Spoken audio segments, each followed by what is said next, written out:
My name is Frank Miller, and I never imagined that my own son would one day see me as worth more dead than alive. On a cruise meant to celebrate my retirement, my 10-year-old granddaughter looked at me with terror in her eyes and whispered that her parents were planning to poison me. That moment tore through my heart like a storm at sea. For years, I had given Derek everything he asked for: houses, weddings, cars, yet somehow it was never enough. Betrayal had a new face, and it wore the mask of family. But what my son and his wife didn't know was that love, especially a grandfather's love, can turn the tide of any battle. Before we begin, I want to ask, where are you watching from and how old are you? Please subscribe to Family Betrayal Unmasked to hear more great stories.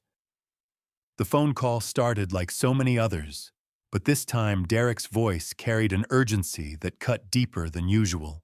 "Dad, we need $8,000 for the cruise tickets," he said as if he were asking me to pick up a carton of milk. My grip on the coffee mug tightened, the ceramic warm against my palm.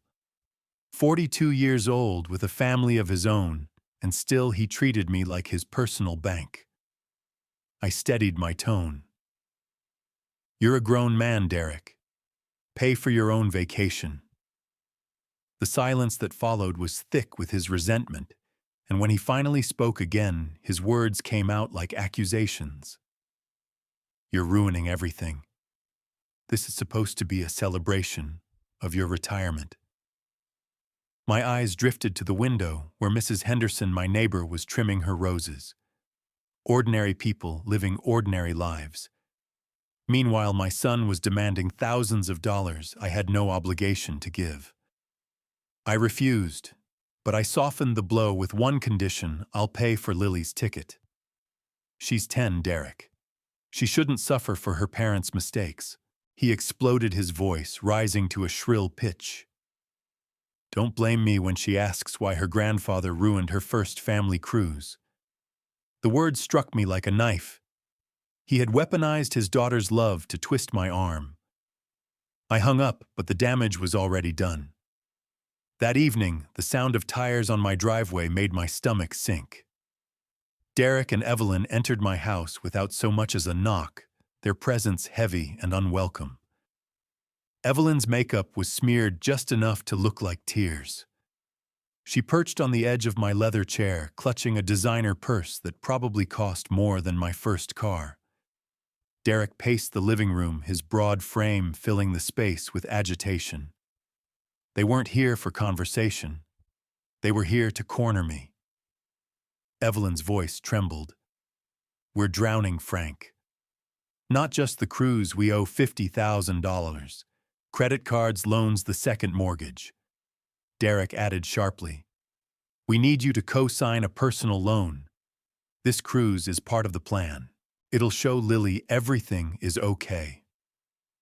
My jaw clenched. This wasn't about family memories. This was about covering up the wreckage of their choices.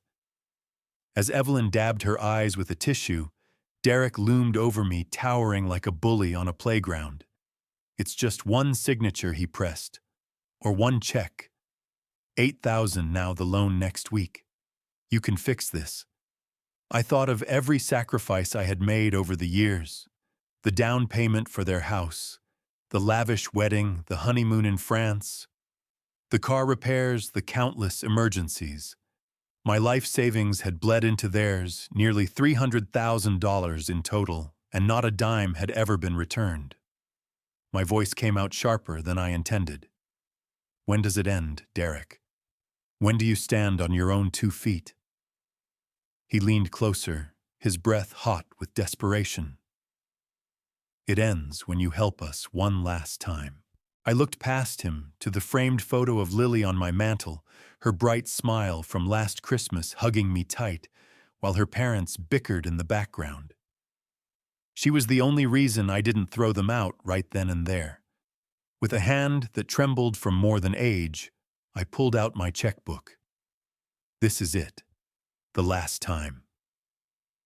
Derek snatched the check before the ink dried, already satisfied. But as the front door clicked shut behind them, I knew this storm wasn't over. The knock on my door the next morning was not polite. It was the jarring slam of people who believed they had a right to everything inside. Derek pushed the door open with the spare key I'd once given him when Lily was born. Back then, I thought it was an act of trust. Now it felt like handing a thief a blueprint. Evelyn stepped in first, her heels clicking across my hardwood floor, her voice laced with practiced fragility. "Frank, please just hear us out.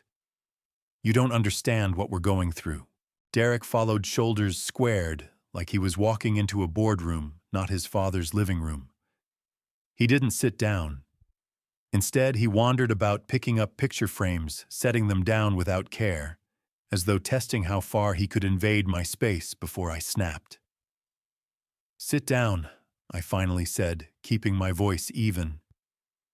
He didn't. Evelyn lowered herself onto the armchair, clutching her purse as if it contained her last lifeline. "We're not just talking about a vacation," she began, her tone cracking in all the right places.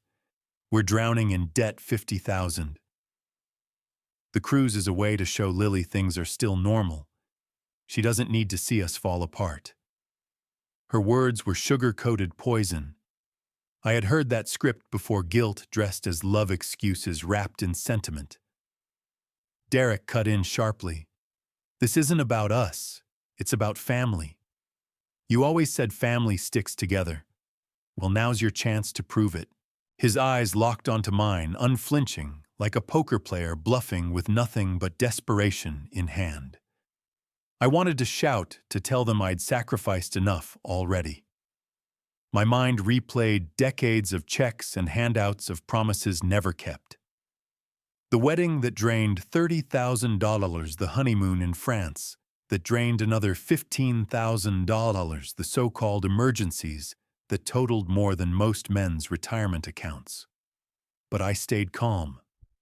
You two have had every opportunity, every single one, and yet here you are standing in my living room, asking me to risk my future because you couldn't handle your present. Evelyn dabbed her eyes again, her tissue damp but her gaze sharp. She wanted me to see a broken woman. All I saw was manipulation. Derek's jaw tightened. He stepped closer, looming over me, his frame still broad from his college football days, though softened by years of indulgence. "Dad, we're not asking," he said flatly. "We're telling you, if you don't help us, Lily suffers. Do you really want her to ask why Grandpa let her parents lose everything?" The mention of Lily twisted the knife.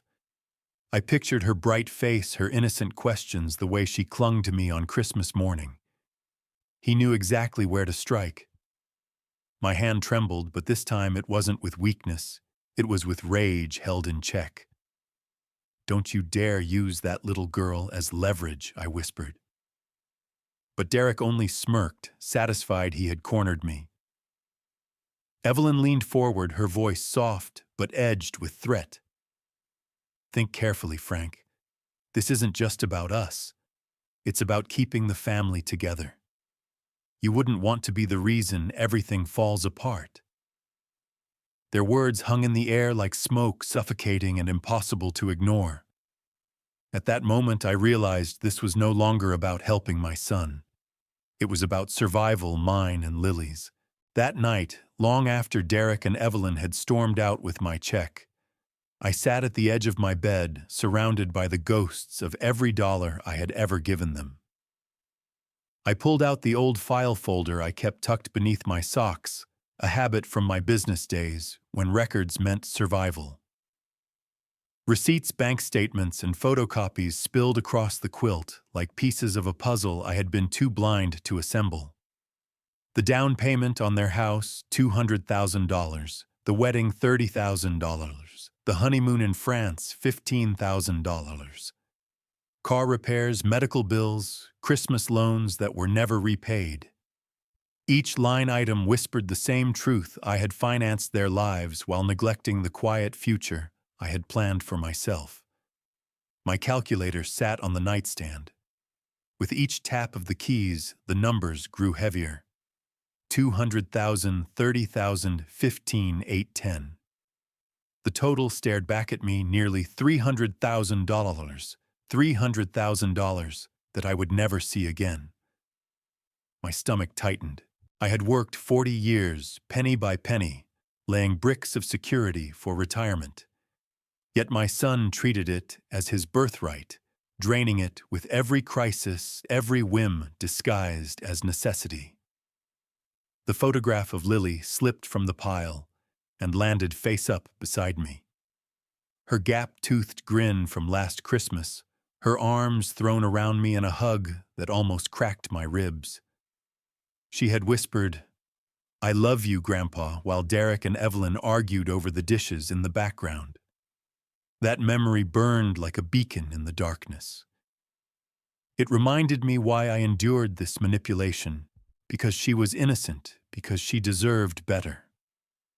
I leaned back against the headboard, my breath slow and deliberate. My mind drifted through the years, through every last time I had promised myself. When Derek needed the house, I told myself it was the last time. When Evelyn demanded the country club wedding, the last time. When the transmission failed on Derek's car, the last time. Yet here I was again, checkbook lighter, spirit heavier. Each surrender had chipped away at my dignity until there was barely enough left to recognize myself. Anger simmered, not the loud kind, but the quiet, searing kind that eats away at the edges of a man's patience. Derek had twisted my love for his daughter into a weapon, and that was something I could never forgive. He had crossed from entitlement into cruelty. Evelyn's carefully staged tears, her tissue theatrics, it was all theater designed to keep me in chains. I gathered the papers back into the folder, but my hands shook as I slid it into the drawer. It wasn't just about money anymore. It was about control. Derek believed he owned me because he had owned my generosity for so long. He thought guilt was a leash he could tug whenever he wanted. But as I turned off the lamp and stared into the dark, I realized something had shifted. The leash had snapped. I whispered into the silence more to myself than anyone else. "This is the last time." The words felt different now, less like surrender, more like a vow. Derek thought he had won with an $8,000 check. He didn't know that what he had really done was awaken the part of me that no longer feared saying no. The following evening, just before sunset, Derek and Evelyn returned. They didn't come empty-handed. They carried with them the same smug confidence that had always followed when they managed to wring another dollar from me. Derek strutted in first, his voice booming through the house as though he already owned it. "Dad, we've been thinking. Lily deserves this cruise, but she also deserves parents who aren't drowning in bills. If you really care about her, you'll help us get out from under this mess." Evelyn chimed in, her tone softer, rehearsed. "Frank, please. We can't let her see us fail. She'll never forgive us. But she might forgive you if you turn your back on us." I sat stiff in my armchair, my fingers gripping the wooden arms, steadying myself. "I already gave you $8,000. I told you it was the last time." Derek leaned forward, his shadow blotting out the evening light streaming through the window. "Then don't think of it as helping us. Think of it as helping Lily. When she asks why we couldn't go when she cries on the pier, you can tell her it's because her grandfather refused." His words dripped with venom, and for the first time I saw him not as my son, but as a man who had learned to wield guilt like a weapon. My pulse throbbed in my temples. "Don't use her like that," I said, my voice low. Evelyn dabbed the corner of her eye with a tissue. "Frank, she looks up to you. She adores you. Do you really want her heartbroken? Do you want to be the reason she feels abandoned?" She knew exactly which chords to strike. The battle was silent, invisible to anyone watching, an old man pinned between loyalty to a granddaughter and betrayal by his own child. I thought of Lily's bright eyes, her innocence, her unshakable faith in me. Could I really let Derek poison that bond by planting lies in her head? I couldn't.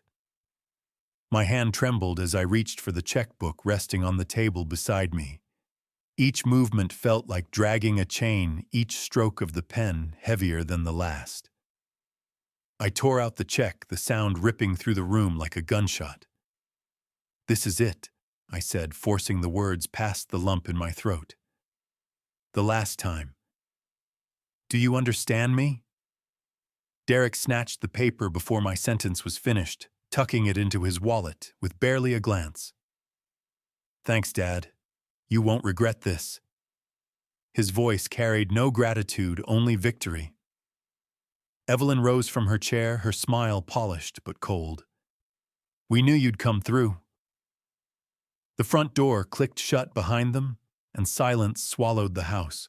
I sat there, my hands still shaking, staring at the empty space where my checkbook had been. The air felt heavy, poisoned by manipulation and my own weakness. For Lily's sake, I had surrendered, but I knew deep down I had not won her peace, only delayed the storm. Upstairs, I walked past her photograph on the hallway wall. Her gap-toothed grin seemed to plead with me. "Don't let them break us, Grandpa." I touched the frame gently. "I won't," I whispered. But in that moment, I also knew something chilling. Derek would never stop. The morning of the cruise, I watched from my porch as Derek's dented minivan pulled into the driveway. The engine sputtered like it might give out at any moment, but the sound of Lily's laughter spilled out of the back seat, a melody too pure to be tainted by the tension that filled the car. She hopped out, clutching a worn paperback of The Secret Garden, her excitement written all over her face. "Grandpa, do you think the ship will have a library?" she asked breathlessly, her eyes sparkling. I forced a smile, my chest tightening with both pride and dread. "I'm sure it will, sweetheart." I helped her with her seatbelt in the back, careful not to meet Derek's eyes in the rearview mirror. His jaw was set, his knuckles bone-white against the steering wheel. Evelyn twisted in the passenger seat, her manicured fingers tapping a rhythm of impatience on the armrest. She caught my gaze in the side mirror and offered a smile that never reached her eyes. I could feel the calculation behind it, as if she already had a script written for how the week would unfold. Lily pressed her face against the window as the city skyline rose into view. "It's like a forest made of glass and steel," she said, wonder in her voice. "Children see magic where adults see only concrete." Her innocence made me ache, knowing the parents she trusted were plotting deceit right beside her. Evelyn's voice cut through the moment. "Money can't buy affection, can it, Frank?" The words were dipped in sugar but carried razors underneath. She wanted me to doubt Lily's love, to think it was all tied to the money I spent. Before I could respond, Lily turned and said firmly, "I love Grandpa anyway. He's the best in the world." I swallowed hard, pride and sorrow tangled in my throat. Derek's hands tightened further on the wheel, his resentment plain. He couldn't stand that his daughter's loyalty to me wasn't something he could manipulate or purchase. That truth sat heavy between us all the way to the harbor. When we stepped out of the cramped van, the sight before us was breathtaking. The cruise ship towered over the pier like a floating palace, 15 stories of gleaming white steel and glass. Lily clutched my hand, bouncing with joy. "Grandpa, is that ours? Are we really going to sail on that?" Her excitement was contagious, pulling me momentarily out of the shadow of dread. I squeezed her hand gently. "Yes, Princess. That's the Ocean Majesty." But as Derek and Evelyn wheeled our luggage toward the terminal, I caught the flicker of something in Derek's expression calculation. His eyes darted between the ship's railings, the crowds, the security lines. It wasn't awe. It was strategy. That's when the chill returned. They hadn't just come to enjoy a vacation. They were here to set the stage. Inside, as we were handed our boarding passes, I noticed another subtle division. My suite on deck 8 with a balcony overlooking the sea. Their smaller cabin buried deep on deck 5. It wasn't just money that separated us. It was an invisible gulf of values, choices, and intentions. That evening, standing beside Lily at the railing as the ship's horn bellowed and Manhattan faded behind us, I told myself I would make this trip about her. I would give her memories no one could taint. But deep in my chest, a warning echoed Derek's glare. That morning was not the end. It was only the beginning. The moment my shoes touched the gangway, I knew this trip was no vacation. It was a stage, and I had been cast in a role I never asked for. The ocean majesty loomed above me, its polished steel glinting like a jewel in the sun. To Lily, it was a floating wonderland. To Derek, I could see it was a ledger, every marble column, every crystal chandelier, another number tallying in his restless mind. And to me, it felt like a gilded cage. Inside the terminal, a steward in a crisp white uniform handed out our keycards. Mr. Frank Miller, Ocean View Suite, Deck 8, starboard side. Mr. Derek Miller, Interior Stateroom, Deck 5. His words were delivered with polite indifference, but the distinction hit Derek like a slap. My gold-edged card sparkled while his was plain white.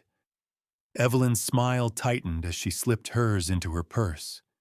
That subtle difference, comfort versus confinement, was salt in a wound they had opened themselves. Lily, unaware of the tension, skipped ahead toward the elevators, clutching her backpack. "Grandpa, let's go. I want to see our balcony," she chirped. "Our." The word warmed me even as Derek's jaw flexed at being left behind. "We'll catch up," he muttered, waving Evelyn toward another elevator. The suite was more than I had expected. Wide windows framed the harbor, sunlight bouncing off the waves like scattered diamonds. Lily gasped as she discovered the balcony, pressing her nose to the glass. "We can see the whole world from here," she said. I joined her, my hand resting lightly on her shoulder, soaking in her joy. For one fragile moment, it felt almost normal, like this really could be the retirement celebration Derek had promised. But when the ship's horn bellowed deep and resonant, signaling our departure, I caught Derek standing on the lower deck, staring up at me. His face was unreadable, but his eyes burned with something I couldn't mistake. It wasn't envy alone. It was calculation sharpened into resentment. The realization settled into my bones like ice. I wasn't just a passenger on this ship. I was a target.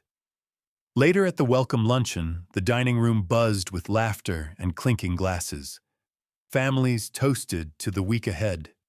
Grandparents shared stories with grandchildren, and couples leaned close over plates of salmon and champagne.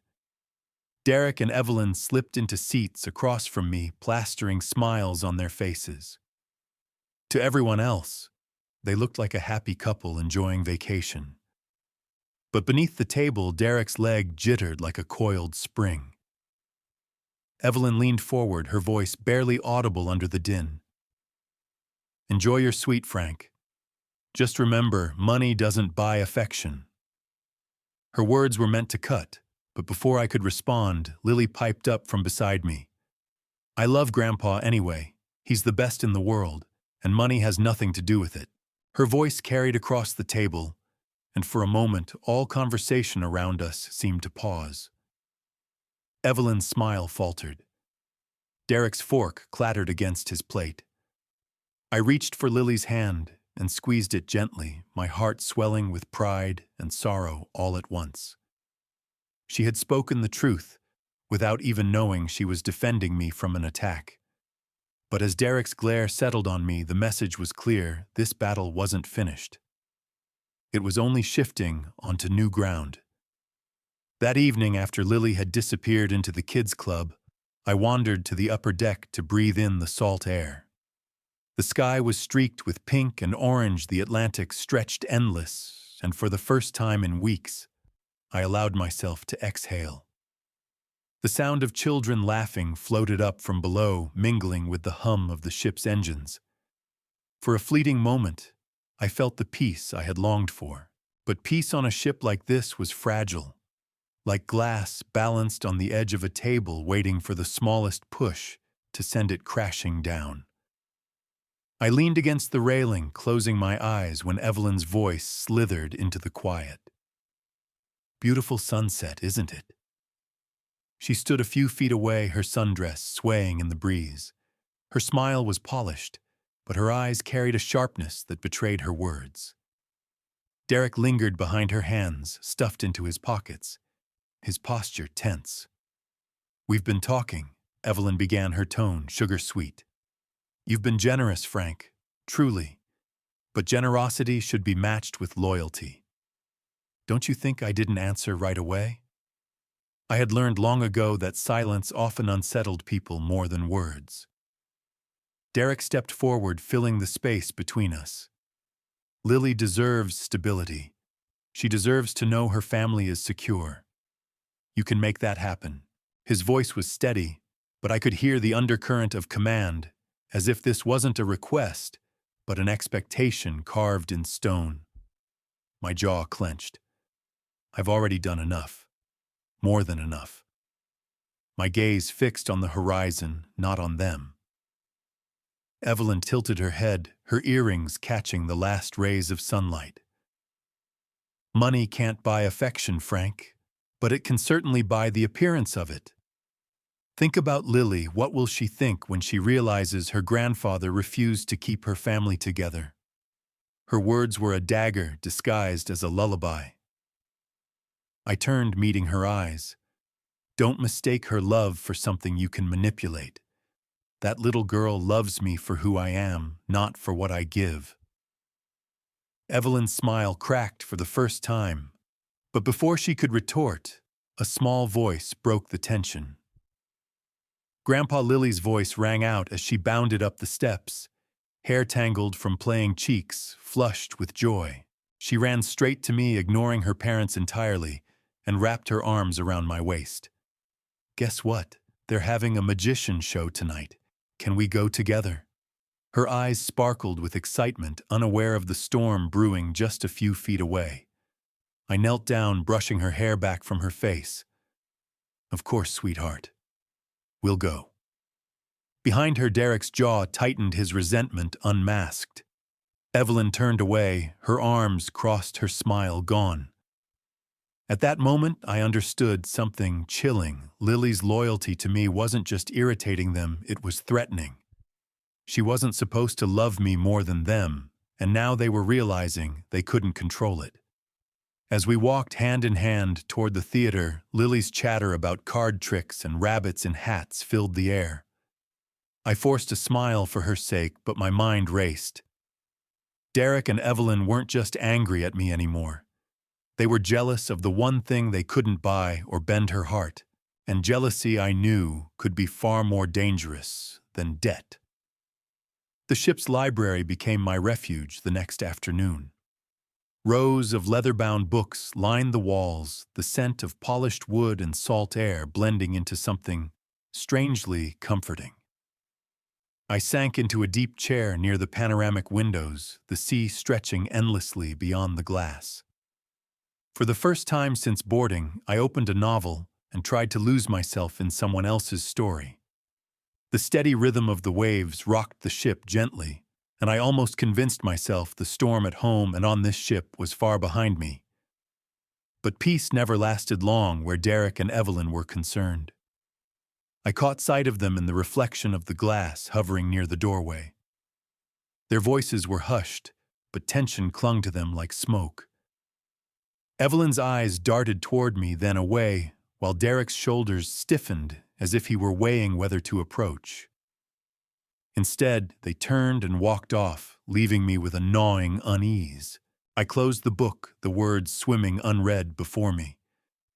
The truth pressed harder with every passing hour. I wasn't paranoid.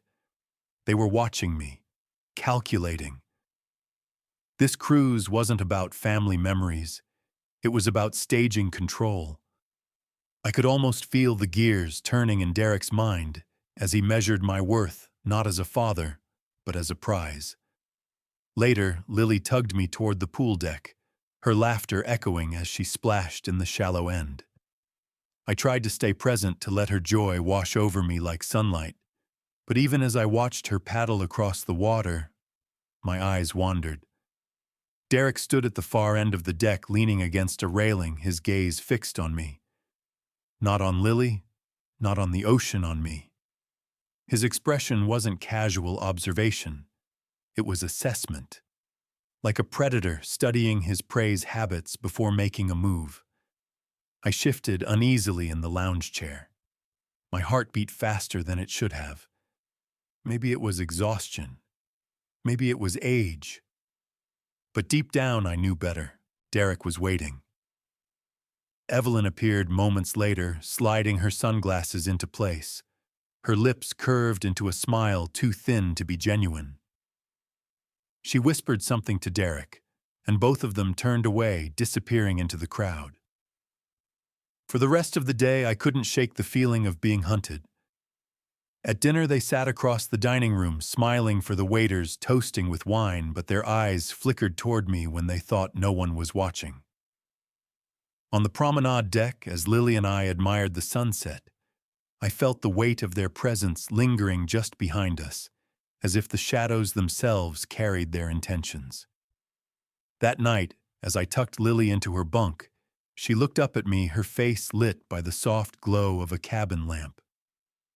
"Grandpa," she whispered, "why does Daddy look at you like that, like he's angry all the time?" My chest tightened. I stroked her hair gently and forced a smile. "Sometimes grown-ups carry heavy things inside, Princess. But don't you worry, I'll keep you safe." She nodded sleepily, trusting me without hesitation. But as I sat in the dark after she drifted off, one truth echoed louder than the ocean outside. Derek's glare wasn't just anger. It was intent. And whatever he was planning, it was drawing closer by the hour. The magician's show had just ended, and families spilled out of the theater buzzing with laughter. Lily clung to my hand, chattering about how the man had pulled coins from behind her ear. Her innocence was a light I wanted to bottle and keep safe forever. After I walked her back to Derek and Evelyn's cabin so she could grab the book she'd forgotten, I lingered outside in the hallway. The muffled hum of voices floated through the door. At first I assumed it was idle chatter. Then I heard my granddaughter's quick footsteps retreat and the soft click of the door behind her. When she appeared a few minutes later, her face was pale, her eyes wide. She pressed herself against me, her little chest heaving with fear. "Grandpa," she whispered, her voice trembling. "We have to get off this ship. Right now." My heart clenched. "Sweetheart, what are you talking about?" She looked around, terrified someone might hear. "I heard them, Grandpa, Mommy, and Daddy. They were in the bathroom talking. They said they're going to put something in your drink at dinner. Something to make you sleepy." Her words struck like lightning. I bent down, gripping her small shoulders. "Are you sure? Did you hear exactly what they said?" Tears brimmed in her eyes. "They said they'll take you up to the deck after so people will think you just fell. They said no one will know, it'll look like an accident. They even talked about the guard change at 9:30. The deck seemed to tilt beneath my feet, though I knew the ship was steady. I pulled Lily into my arms, holding her trembling body close. "Listen to me, Princess. You are the bravest girl I've ever known. You did the right thing by telling me. But you mustn't go back in there alone. Do you understand? Stay with the kids' club tonight. Stay until I come for you." She clung tighter, her voice muffled against my chest. "But what about you? What if they try anyway?" I forced a smile, though my insides felt like ice. "Let me worry about that. Sometimes the best way to stop a trap is to let them think it's working." She stared up at me, fear and hope colliding in her wide eyes. Promise me, Grandpa. Promise you won't drink anything they give you. My throat tightened. I promise. As the dinner bells chimed through the ship, calling passengers to their meals, I walked Lily toward the Children's Activity Center. She held my hand the whole way, glancing back as if shadows might leap out at us. When we reached the door, she hugged me so tightly, I thought my heart would burst. Be careful, she pleaded. I kissed her forehead. I will. Go enjoy the movie, sweetheart. I'll be back soon. As she disappeared inside, I turned toward the dining room, my body heavy but my mind razor sharp. Somewhere down there, Derek and Evelyn were preparing for what they thought would be my last meal. They didn't realize the rules had changed. They weren't hunting me anymore. I was hunting them. 90 minutes had passed since Lily's warning, yet my pulse still pounded in my ears. I sat at a corner table in the ship's lounge, pretending to study the dinner menu while my eyes scanned every movement around me. The chandeliers glittered, the clink of glasses filled the air, but to me, it was a battlefield cloaked in linen and candlelight. Derek's voice cut across the room, loud, cheerful, and false. Dad, there you are. We've been looking everywhere. Evelyn followed close behind, her sundress flowing like she was playing the role of devoted wife. They slid into seats across from me without asking. Derek waved to the bartender. 3 martinis extra dry, just like my dad always orders. My skin prickled. I had never cared about vodka brands in my life, but Derek announced it as if reading from a script. I leaned back casually. Actually, my stomach's a bit off from the ship's motion. I'll just have ginger ale. For a split second, Derek's smile cracked. Evelyn leaned forward, her voice soft as silk. Oh, come on, Frank. 1 drink for family harmony. Who knows when we'll all be together like this again? Her eyes gleamed with a meaning hidden from anyone else listening. It might have fooled strangers, but I could see the calculation. My refusal wasn't just inconvenient. It ruined their plan. I stood slowly, sliding cash onto the table. Dinner's on me. Order whatever you want. I'll meet you in the dining room after I walk this nausea off. My voice was calm, but my legs moved quickly toward the exit. I made it look like I was heading for the elevators, but instead, I ducked into the corridor leading toward the guest cabins. Their stateroom was on deck 5. I positioned myself near the wall, my phone cupped discreetly in my Palm voice recorder app, running. 20 minutes later, the door to their cabin clicked open. Through the thin walls, I heard Evelyn's sharp whisper. He suspects something. Did you see how he refused the drink? He's never done that before. Derek's reply came low and tight. Then we'll be more direct. Tonight, during his usual deck walk at 10, the patrol shift changes at 9:30, 15 minutes with no one watching. My breath caught, but I held the recorder steady. Evelyn's voice hardened. Push him over. Make it look like he slipped. The insurance will pay out, and Lily's future is secure. The words chilled me, but they also steeled me. I had all I needed. Their voices, their plan, their timing captured and saved. I slipped back to my suite and locked the door, pacing the floor until my legs ached. The life jacket in the closet caught my eye, a grim reminder of what they thought would be my fate. But I wasn't the helpless old man they imagined. They thought they had a perfect plan. They didn't realize I had a granddaughter who loved me enough to risk everything to warn me. As I set my phone on the desk and replayed the recording, their voices echoed like ghosts in the room. I pressed save, the file name glowing on the screen, evidence. For the first time since this nightmare began, I felt the balance shift. They weren't in control anymore. I was. And tomorrow, the trap I set would begin to close.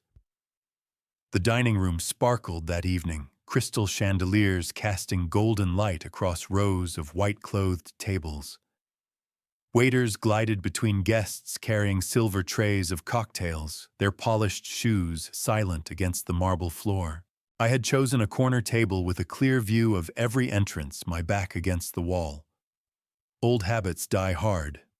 I wasn't just eating dinner, I was watching a stage where my own son and his wife were preparing their performance. It didn't take long. Derek approached with a wide smile that was just a little too stiff, Evelyn at his side like an actress in a play she'd rehearsed 100 times. "Dad, what are you doing all alone?" "We thought we'd share a drink before dinner," Derek said, sliding into the chair across from me. Evelyn followed, draping a napkin across her lap with exaggerated grace. Derek waved to the waiter. "3 martinis extra dry, just like my father likes them." The words rolled off his tongue with forced familiarity. I almost laughed at the precision. I'd never ordered a martini that way in my life. This wasn't hospitality. It was a setup. The waiter nodded, returning minutes later with 3 chilled glasses, condensation beating down the stems. Derek slid one toward me with the ease of a man who had already pictured me lifting it to my lips. I leaned forward slightly, my hand hovering above the glass. I wanted him to believe for one fleeting moment that I might take the bait. Evelyn's gaze locked on me, her lips curled in anticipation. Derek's fingers tapped nervously against the tablecloth. Then casually, I pushed the glass aside. "Actually, I've been feeling queasy from the ship's motion today. I think I'll stick with ginger ale." The shift in Derek's expression was subtle, but I caught it, the tightening of his jaw, the flash of irritation, before the mask of cheer returned. "Come on, Dad. 1 drink won't hurt. It's tradition." Evelyn leaned in, her voice soft but dripping with menace. "Who knows when we'll all be together like this again?" I smiled faintly. "You're right." "Who knows?" I signaled the waiter for ginger ale. The martini sat untouched, its surface quivering slightly, as if even the glass knew what it carried. I took a sip of my soda, savoring the fizz, while Derek and Evelyn reluctantly lifted their own glasses in mock celebration. As the band began playing a soft jazz number, Derek tried again.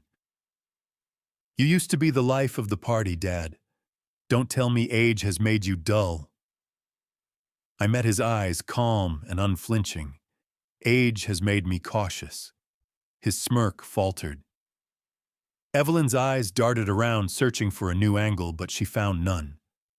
They clinked their glasses together and drank, though I noticed Evelyn's hand tremble slightly as she lowered hers. They knew their first attempt had failed. To anyone else, it was just a family moment before dinner. But I knew better. The battle had begun, and for the first time in years, I was not the one being cornered. I leaned back, letting the jazz wash over me, my mind already turning. If they thought I was going to be easy prey, they were about to discover how dangerous an old man can be when he finally decides to fight back. I didn't follow them right away. Instead, I lingered near the bar, pretending to read the dessert menu while the other passengers drifted off toward the theater or promenade deck. Derek and Evelyn left the lounge 20 minutes after me, whispering with their heads bowed close together. Their movements weren't careless. They were deliberate, like conspirators, cloaked in vacation smiles. I knew where they were headed, the cramped interior cabin on Deck 5. The ship's layout worked to my advantage. The walls down there were thinner than tissue, and the hum of the engines created the perfect camouflage for quiet eavesdropping. I positioned myself in the narrow corridor just beyond their door, my phone held close to my chest, the voice recorder app already running. The door shut with a muffled click. For a moment there was silence. Then Evelyn's voice cut through, sharp and impatient. "He suspects something. Did you see how he refused the drink? He's never turned down alcohol before." Derek's reply was low, strained with frustration. "Maybe he really is seasick." "Don't be naive," Evelyn snapped. "He's faking it. He knows." A glass clinked hard against a surface inside. Perhaps she'd slammed it down in anger. We can't risk another failed attempt. It has to be tonight. I held my breath, pressing the phone tighter to the wall. Derek's tone hardened. During his deck walk, he always goes around 10 after dinner. Patrol changes at 9:30, 15 minutes with no one watching. It's perfect. There it was, cold, calculated, and final. They had rehearsed this moment like actors practicing their cues. Evelyn's voice lowered, but the venom in it was unmistakable. Push him over. Make it look like he slipped on the wet rail. A tragic accident. An old man losing his balance in the dark. Insurance will pay out, Derek added flatly. We'll inherit everything within 6 months. The words landed like blows against my chest, but my mind stayed clear. I had what I needed: their voices, their plan, the timing. Still hearing my own son plot my death with the same tone he might use to discuss grocery shopping was a wound deeper than any knife could deliver. Inside their conversation wound down Evelyn saying, "It's the only way. He's never going to stop holding money over us." I eased away from the wall, heart thudding, every nerve alive. As I slipped back into the stairwell, I glanced at the glowing recorder screen. File saved. Evidence secured. Back in my suite, I replayed the recording 3 times. Each repetition made the reality heavier. I stood by the balcony doors, staring out at the endless Atlantic waves shimmering under moonlight. They thought I was an obstacle in their path to comfort. They thought age had weakened me. But they were wrong. I tucked the phone safely into my jacket pocket, the recording a lifeline. Tonight they planned to end me, but tonight I would be waiting. Back in my suite, I paced the carpet until the pattern blurred beneath my shoes. The ship's steady hum vibrated through the floor, but inside me there was only chaos. On the desk sat my suitcase, still half unpacked, and my phone with the recording that could damn Derek and Evelyn forever. One call to the authorities, one report filed at the next port, and this nightmare would be over. My hand hovered over the suitcase handle. I could be gone by morning, boarding a flight home from Bermuda, safe in the arms of law and order. But then Lily's face came to me. Her small hands clutching my sleeve earlier, her whisper desperate. "If you leave, who's going to protect me?" The words replayed like an echo I couldn't silence. She would still be trapped here, locked in a cabin with 2 people who had just plotted to kill her grandfather. People willing to use her as leverage once, and perhaps willing to silence her if she became too dangerous. My chest tightened at the thought. Leaving wasn't an escape, it was abandonment. I sat heavily in the chair, staring out at the horizon where the ocean met the night sky. I was 68, a man who had spent his whole life working, saving, providing. I thought my greatest battles were behind me. Yet here I was, torn between survival and duty. Any rational man would run. But I wasn't just a man, I was a grandfather. And grandfathers don't run when their granddaughters are in danger. The life jacket hanging in the closet caught my eye, its bright orange fabric a reminder of the plan Derek and Evelyn thought would succeed. They pictured me slipping into the ocean, swallowed by black waves, written off as an accident. They had no idea that their intended victim was already strategizing. I pulled open the desk drawer and retrieved a sheet of stationery. My hand shook as I wrote to Lily. "If something happens to me, know that I love you more than anything. My lawyer has instructions for your future." I sealed the letter in an envelope marked with her name, sliding it beneath the drawer liner. It was both a farewell and a vow. The choice before me crystallized in that moment. I would not flee. I would not leave Lily to face them alone. I would stand my ground, not as prey, but as bait. If they wanted to push me toward the edge, I would let them walk straight into a trap of their own making. I straightened my shoulders, the decision anchoring me. My reflection in the balcony glass showed an old man with gray hair and tired eyes, but behind that weariness was steel. Derek thought he had spent years grinding me down with demands, but what he had done was forge me into something unyielding. I whispered into the quiet cabin, as if speaking to Margaret, my late wife. I'll protect her, no matter what it takes. And with that, the fear that had weighed me down all day eased just enough for me to focus on the plan. Morning light spilled through my cabin windows, painting the sea in brilliant blues and greens. The ship had docked in Bermuda, and the gangway stretched like a bridge into the bustling port. Passengers hurried past with beach bags and cameras buzzing with excitement about snorkeling and pink sand beaches. I had packed a small bag the night before, just enough to disappear into the crowd, catch a flight, and leave Derek and Evelyn to choke on their own schemes. The thought of solid ground and the safety of police reports was tempting. My hand tightened around the strap as I lingered near the exit. That's when Lily's voice cut through the noise. Grandpa She sprinted toward me, her yellow sundress fluttering in the breeze. She was already dressed for the excursion, sandals strapped on her little backpack, bouncing against her shoulders. She skidded to a stop, her chest heaving. "You're coming with us, right? You promised we'd go snorkeling together." I crouched to meet her eyes, forcing a smile. "Princess, I might have to take care of some boring grown-up things ashore. You go with your parents. I'll meet you later." Her face fell instantly, and the sparkle in her eyes dulled. She grabbed both my hands with a grip stronger than I expected. "No.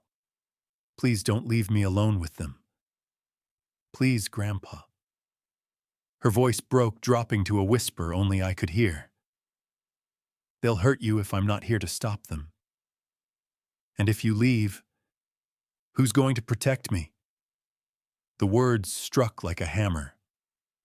I'd spent hours convincing myself escape was the logical choice, but looking into her trembling eyes, I realized logic meant nothing if it meant abandoning her. My bag suddenly felt heavy, not with clothes, but with cowardice. I pulled her into my arms, holding her small frame against me as the crowd pressed around us. "You're right, sweetheart. I'm not going anywhere. We're in this together." She clung to my neck, her relief so raw it burned my throat. From the corner of my eye, I spotted Derek and Evelyn emerging from the ship, dressed for the shore excursion. They paused when they saw us, exchanging a glance sharp enough to cut glass. Their smiles for the crowd were quick rehearsed, but their eyes betrayed them, calculating, adjusting. My change of plans had rattled theirs. "Not coming ashore," Dad Derek called out with false cheer, though his jaw twitched. "Changed my mind?" I answered calmly, keeping Lily tucked at my side. "Thought I'd enjoy the ship while it's quiet." Another glance passed between them. Evelyn's lips thinned into a line before she pasted on her public smile again. "Suit yourself. We'll be back before departure." I watched them stride down the gangway, their heads bent close together, plotting their next move. My grip on Lily's hand tightened.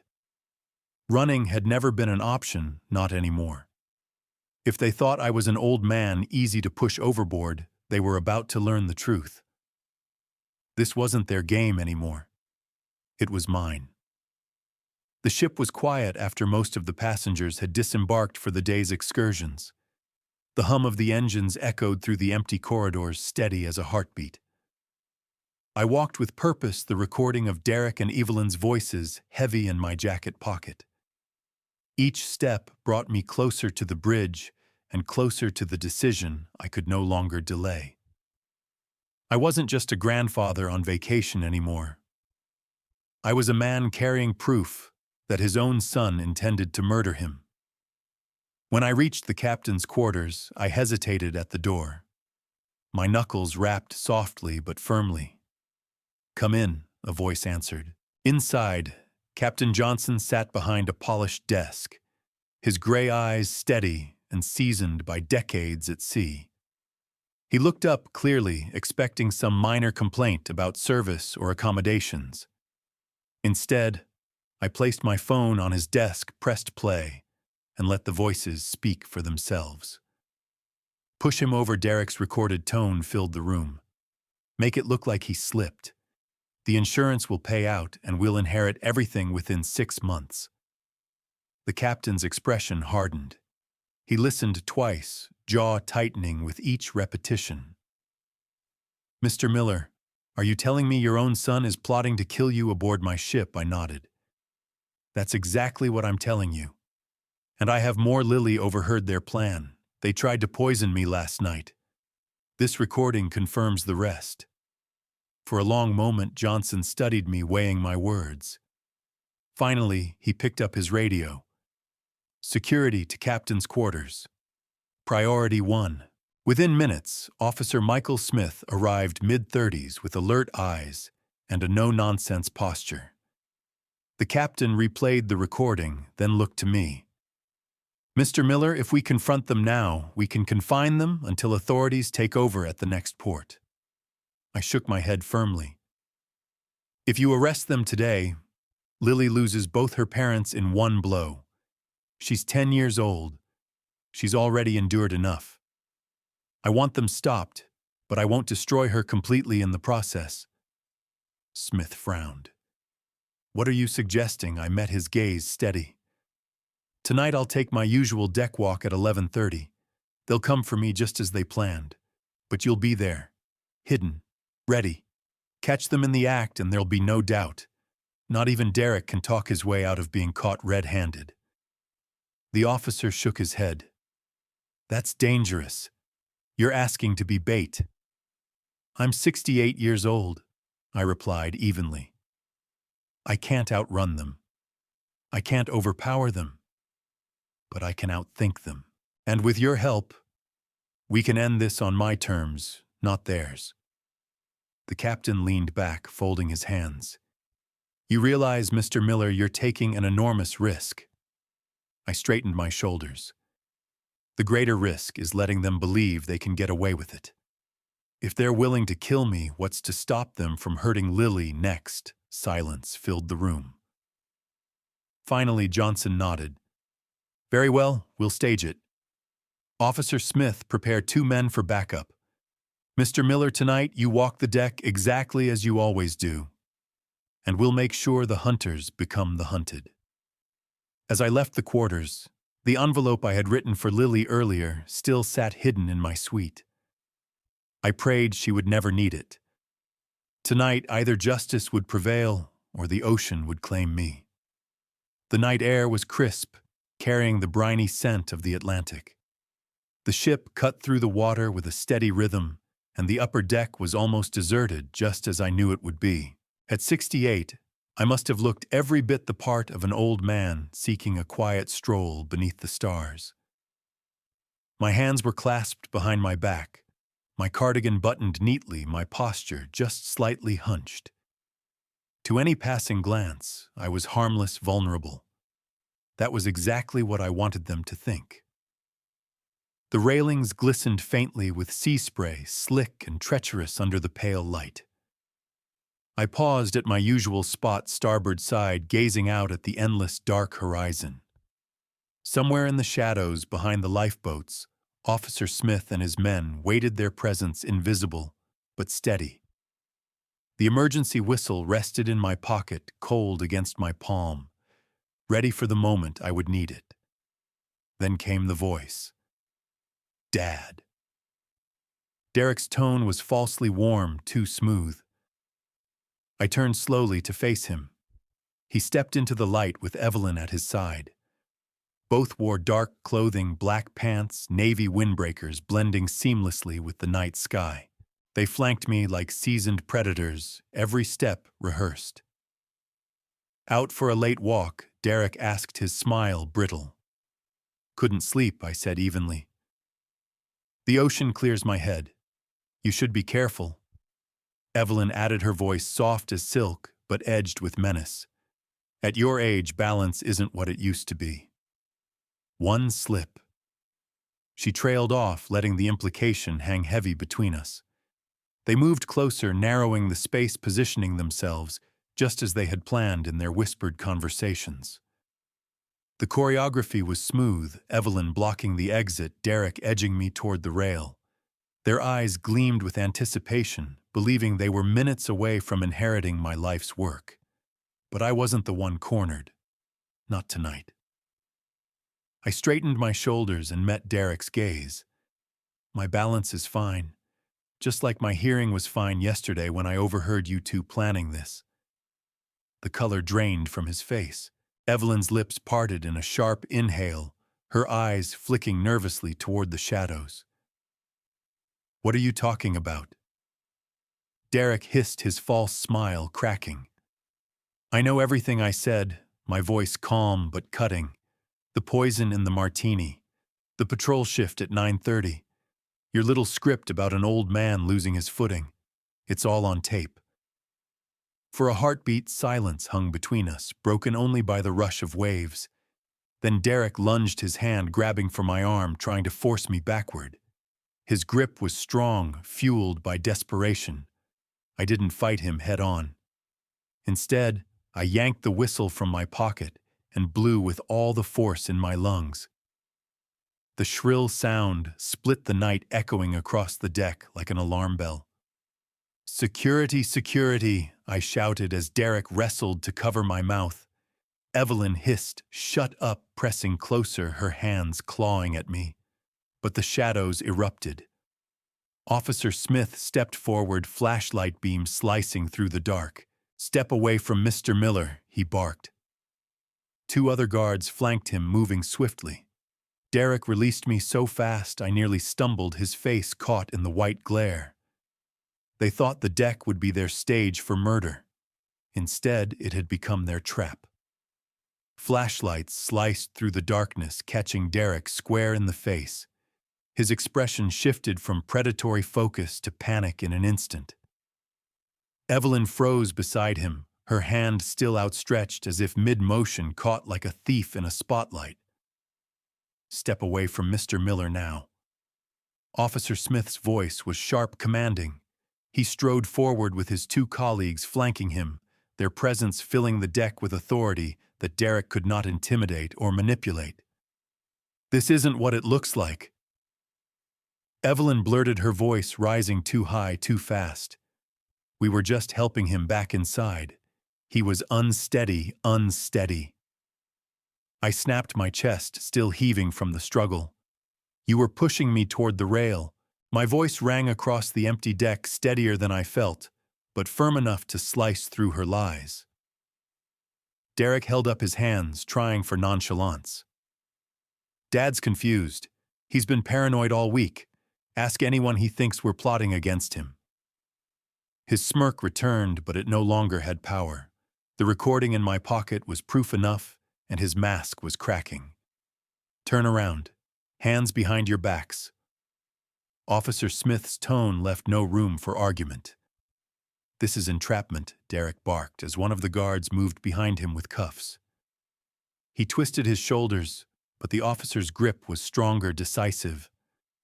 The sharp click of steel around his wrists echoed louder than the waves below. Evelyn's face contorted between outrage and fear.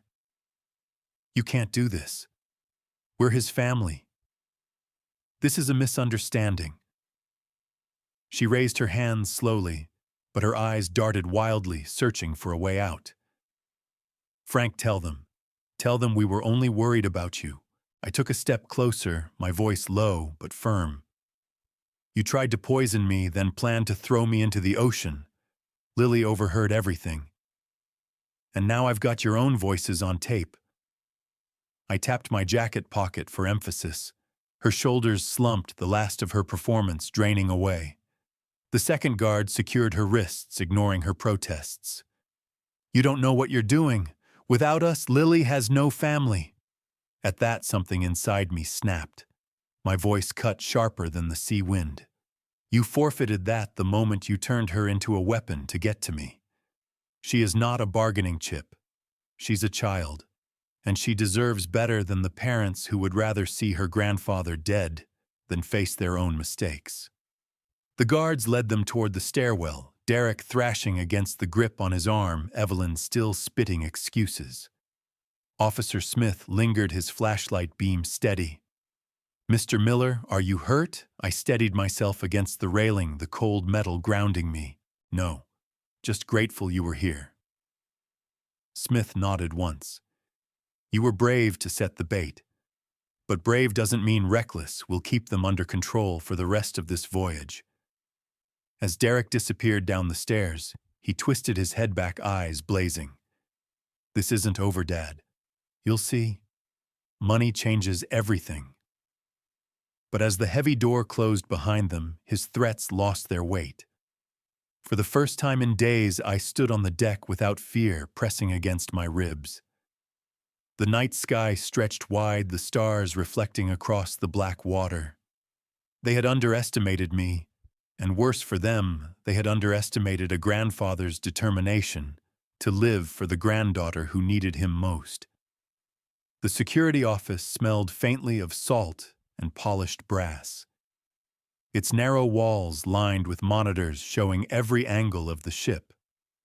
I sat across from Officer Smith at a metal desk, my palms resting on the cool surface, my heart still racing from what had nearly happened on the deck. Through the wall, I could hear muffled voices, Derek shouting, Evelyn bargaining, the clatter of handcuffs against a table. It was a soundtrack of betrayal I would never forget. Smith leaned forward, his expression firm but not unkind. "Mr. Miller, this is attempted murder. We should be contacting the authorities in Bermuda immediately. They'll be processed, charged, and your statement will put them away for years." The logical part of me wanted to agree. The evidence was ironclad, the recording, the attempted push, their desperation. Justice could be swift. Yet when I pictured Lily's face, my resolve wavered. She was just 10 years old. Losing her parents in such a brutal public way would carve a wound she might never recover from. I drew a deep breath, my voice quieter than I intended. What happens to her if you do that? What happens to my granddaughter tonight when she learns her parents are in handcuffs and facing prison? Smith hesitated. Protective services would be called in once we reached port. Until then, she would be under the crew's supervision. The image cut into me, Lily sitting alone in a stranger's office, terrified and confused, asking why her parents were taken away. I had seen too much fear in her eyes already. I couldn't let her carry that burden, not yet. Captain Johnson entered then, his steady gray eyes assessing me. "Mr. Miller, Officer Smith has explained the situation. The decision rests with you, but understand the crimes are serious." I met the captain's gaze. I know what they've done. I know what they intended. But I don't want to destroy Lily's life in the process. She deserves these last days of joy. She deserves not to carry the scar of seeing her parents dragged off in front of her. Johnson studied me for a long moment, then nodded slowly. "We can confine them to their cabin. Locked, guarded meals delivered by staff only. They won't step foot in public spaces again until this voyage is over. It isn't punishment in the legal sense, but it will keep you and your granddaughter safe." I exhaled, tension loosening from my shoulders. That's enough. For now. Through the wall, Derek's muffled protests grew louder. "You can't do this to us. He's lying, he's turning everyone against us." Evelyn's voice followed, sharp and frantic. "We were only trying to help him." The captain's expression didn't waver. "They'll remain under guard until Manhattan. After that, Mr. Miller, you will need to decide how far you want justice to go." I nodded. "I'll decide. But tonight I just want to tuck Lily into bed without her knowing how close she came to losing me." For the first time since boarding, I felt the faintest hint of control return. My son and his wife were locked away, their power stripped, And as I left the office, the ship's hum no longer sounded like a cage. It sounded like a heartbeat, steady and strong, carrying me toward 3 precious days with my granddaughter. The next morning, sunlight spilled through the curtains of my suite, warming the room with a glow that felt almost like blessing. I found Lily waiting at the kids' club breakfast buffet, her plate piled high with pancakes and fruit, her smile brighter than the Caribbean horizon beyond the windows. She ran into my arms, wrapping me in a hug that nearly toppled me. "Grandpa, can we go snorkeling today? They said the reef here has parrotfish." Her joy was like medicine. I knelt to her eye level. "Just you and me, princess. Your parents. They're resting. Doctor's orders." Her eyes widened, then softened into delight. "So it's just us." "Really, really," I assured her, tucking a strand of hair behind her ear. I didn't tell her that Derek and Evelyn were locked in their cabin under guard meals delivered on trays they could not refuse. She didn't need to know that part. All she needed was to believe this trip was what it should have been all along hers, and so for the first time, it became just that. We spent the day in the crystalline waters, Lily squealing as tropical fish darted around her mask, her small hand gripping mine tightly beneath the surface. We collected seashells along the pink sand beaches, her laughter mingling with the surf. Every time she turned to show me a new treasure, her eyes sparkled with trust, the kind of trust only a child can give. Back aboard, we tried shuffleboard on the sunny deck, her competitive spirit turning the simple game into a championship match.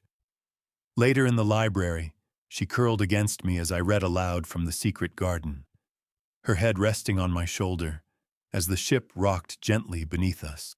I thought of Margaret then, my late wife, and how she would have cherished seeing her granddaughter so alive, so free. Occasionally, as I walked past Deck 5, I caught glimpses of Derek and Evelyn through their small porthole window. Derek pacing like a caged animal, fury etched into every line of his face. Evelyn perched on the edge of the bedphone, clutched in her hands, likely calculating ways to spin their downfall. They were cut off from the pools, the shows, the laughter of the ship. Their confinement was more than physical. It was a taste of the emptiness their greed had earned them. But I didn't linger there. I had no interest in their anger. My time belonged to Lily. That evening we dressed for dinner. She wore the sundress Margaret had bought her last summer, twirling proudly before the mirror. "Do I look like a princess?" she asked, her grin wide, missing tooth and all. "You look like the most beautiful princess on the 7 seas." I told her, my throat thick with emotion. As we walked into the dining room, hand in hand, waiters greeted us warmly, other passengers smiling as though recognizing something pure between us. And for the first time in years, I felt no weight pressing on me. The chains of Derek's demands, Evelyn's manipulations, they were gone. All that remained was my granddaughter's laughter, ringing louder than the waves themselves. On the final morning, the skyline of Manhattan emerged from the haze, jagged and proud against the pale dawn. I stood at the ship's rail with Lily nestled against my side, her head resting on my arm as we watched the sunrise set the water aflame in shades of coral and gold. The whistle in my pocket, the very one that had summoned security when Derek tried to push me, pressed lightly against my chest, a reminder of how close the ocean had come to claiming me. But here I was alive, not because of luck, but because of a granddaughter's courage and a decision I refused to regret. "These were the best days ever," Lily whispered, her small voice full of conviction. "Even better than I dreamed." I smiled down at her, brushing a lock of hair from her forehead. "For me too, princess. For me too." My throat tightened with the truth of it. I hadn't just survived, I had been given the gift of 3 days, with her days filled with snorkeling games, laughter, and the kind of memories that no betrayal could poison. Down on deck 5, Derek and Evelyn were escorted from their cabin by security officers, their wrists free but their dignity shackled. Derek's jaw was set, his shoulders stiff with defiance. Evelyn walked quickly, eyes darting to see who might be watching. They were taken to a separate exit far from the other passengers, their confinement ending not in triumph, but in quiet humiliation. I didn't watch them long. I had no desire to see my son's face twisted in resentment, or hear Evelyn's inevitable excuses. My focus was on Lily, whose joy was unspoiled. She pointed to the Statue of Liberty as we glided past, her voice rising with wonder. "Look, Grandpa, she's waving at us." I wrapped an arm around her shoulders, holding her close. "That's right, Princess. She's waving us home." As we gathered our luggage later that morning, I caught Officer Smith's eye. He gave me a firm nod, silent acknowledgement that the ship's staff had done their part, that justice in some form had been delivered. But true justice, I realized, wasn't about handcuffs or courtrooms. It was about ensuring Lily was safe, that she carried forward not fear, but love. For Derek and Evelyn, consequences would come eventually.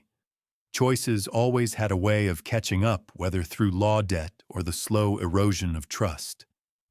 But I had already won the only victory that mattered. I had protected the one person worth fighting for. As the ship docked and the bustle of disembarking surrounded us, I bent to Lily's ear.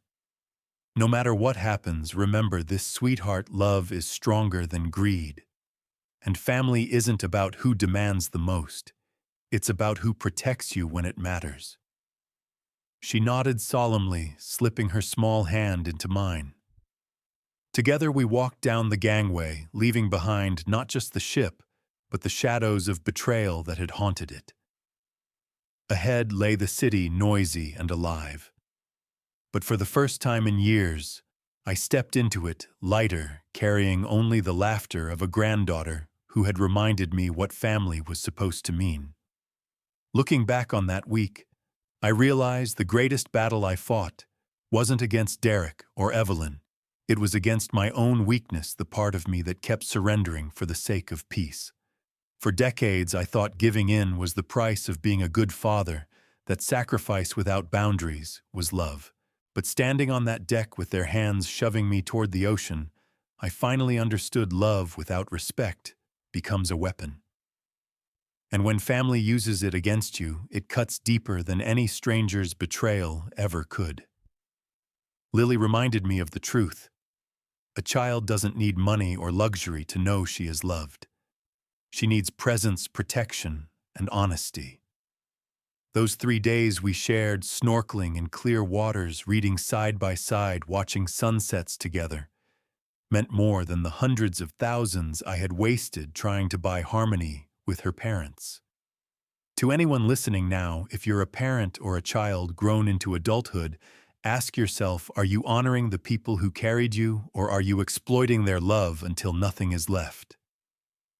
And if you are someone being used, remember this saying, no is not cruelty. Sometimes it's the only way to protect what truly matters. Have you ever faced betrayal from your own family? How did you handle it? And what did you learn? Share your story in the comments. If this touched you, please like, subscribe, and share. Love is the legacy worth leaving. Thank you for listening.